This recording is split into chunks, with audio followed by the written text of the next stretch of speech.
What's up everyone, welcome back to the channel. I got this care package in from KiiBOOM the other day. There's a lot to go over here, but today I'm going to focus on a big ticket item. The Phantom81 from KiiBOOM. Now full disclosure, KiiBOOM did send this out to me for review, but no money was exchanged. They have no input on what I say in this video. As always, I'll be giving you my full, honest opinion. Now after you finish ogling the gorgeous packaging, inside you'll find the manual, a braided USB-C cable, extra switches. These are KiiBOOM's crystal linear switch. They're a 5-pin switch with a 60 gram bottom out force, nylon stem, polycarbonate housing, and a pretty consistent factory lube application. A basic keycap puller, KiiBOOM switch puller, and finally the keyboard itself wrapped in this cloth. The Phantom81 is a fully transparent keyboard made from acrylic sporting an exploded 75 layout with a knob in the top right corner. And they're stunning crystal keycaps made from polycarbonate. Strange, right? But they sure do look good, even if they are fingerprint magnets. A tried and true layout with a beautiful design. My version is in their clear black colorway and I seriously cannot stop admiring how great this thing looks. It comes in a crystal and a clear yellow colorway as well. From the lightly smoky plastic to the anodized knob and plate to the pale orange PCB and the weight on the back, it's rare that I find something so different from the normal that still fits in so perfectly on my desk. Before we dive any deeper into this, let's hear how it sounds right out of the box.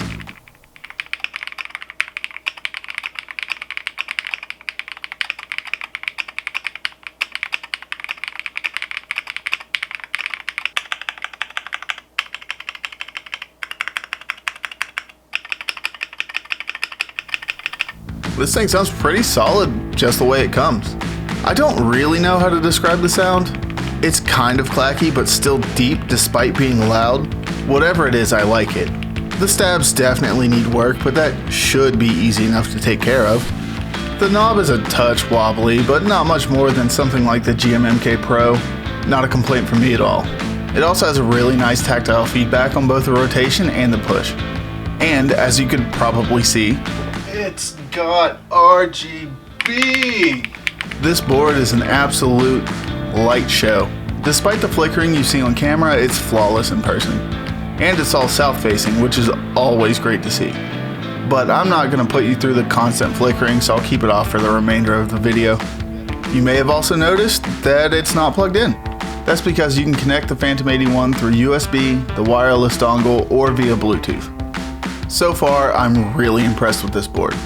Despite it being all plastic, it's heavier than I expected and feels a lot more premium than I thought it would.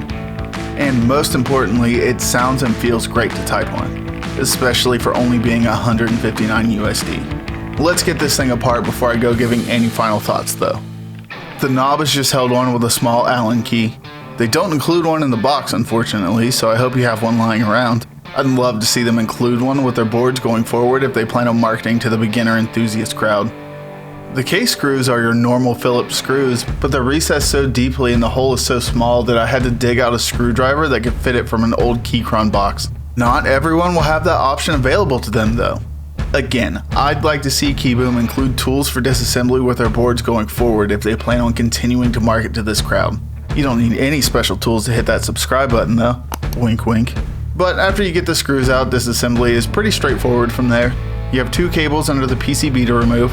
The cable to the daughter board was easy enough, but the battery cable was stubborn. Luckily, switch pullers are great for getting a good grip on stubborn connectors. Be warned that taking this apart does mean you'll probably get dust inside of your crystal clear keyboard, no matter how hard you try to clean it before you put it back together. Next, I removed the standoffs. They were a little weird. They're held in from the top and the bottom with screws. Some stayed on the top screw, some stayed on the bottom screw, but they all came off easily. Next I took off the keycaps. This is the order I chose, I don't have an explanation. Something to note, the stabilized keys were super tight on the board. I had to put a lot of force into pulling them off, and with the keycaps being made of polycarbonate, a very soft plastic, the wire puller did damage them a little on the bottom.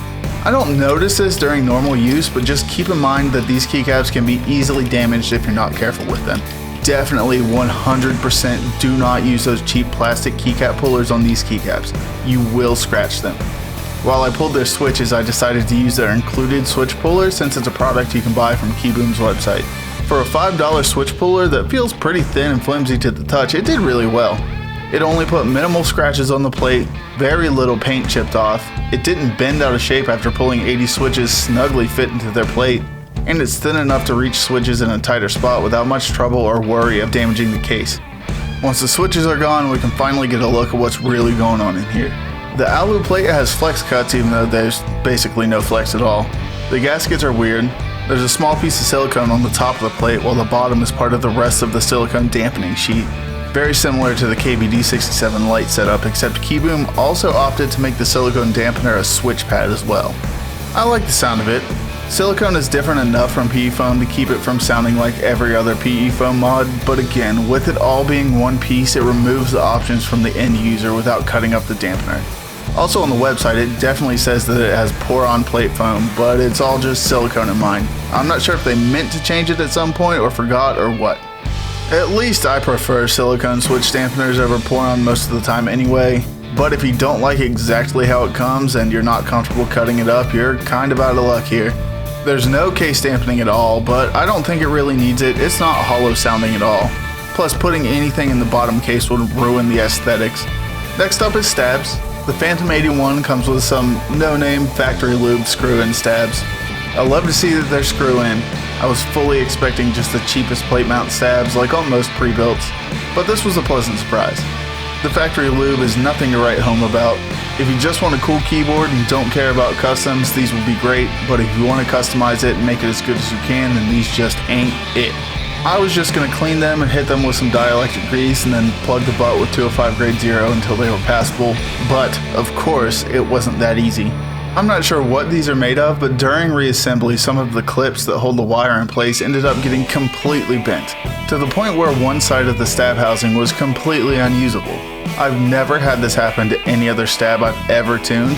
I would 100% recommend just replacing these with your favorite stabs if you're going to take them apart, but if that's not an option, just make sure to be very, very careful when disassembling and reassembling these or you'll end up needing to replace them. They're actually not even the worst stabs I've ever tuned. They were pretty easy to get sounding good if you have the right tools, but with them being so fragile, I just can't back them up if you plan on taking them apart. After getting the stabs installed and tested, next would normally be mods, but I don't want to ruin the looks of the board with case foam or tape mod, nor do I think it really needs them. Personally, I like the way the silicone dampener / pad sounds. The only thing impacting the sound that I'm not the biggest fan of is the keycap profile. I'm not exactly sure what profile it is, but it's some form of SA. It feels very similar to my ACO ASA set.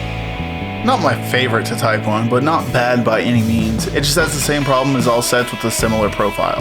The spacebar sounds hollow because of just how much room is underneath it. I can't really fill it up with anything without ruining the look though, since it's completely clear. It's not like it's the worst I've ever heard anyway. The sound of this board is beyond acceptable in my opinion after tuning up the stabs. Overall, it looks beautiful, it sounds really great right out of the box, it offers 3 different ways to connect to your devices, and it's packed with features most people want while being at a very competitive price point of only $159 USD. The stabs are the biggest drawback for me. They absolutely need replaced if you want to do any serious tuning to them just because they're so easy to break. I really want to see KiiBOOM include tools required to disassemble or adjust their future boards to be accessible to more universal tools that people have on hand already. The plate dampening, switch pad, and gaskets all being one piece is not my favorite thing. It takes away from the ability to really customize the board to sound exactly how you want, but at least it does sound good in this configuration to me.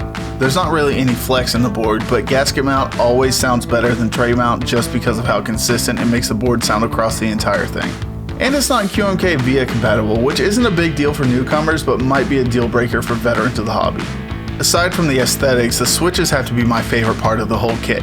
They sound and feel great.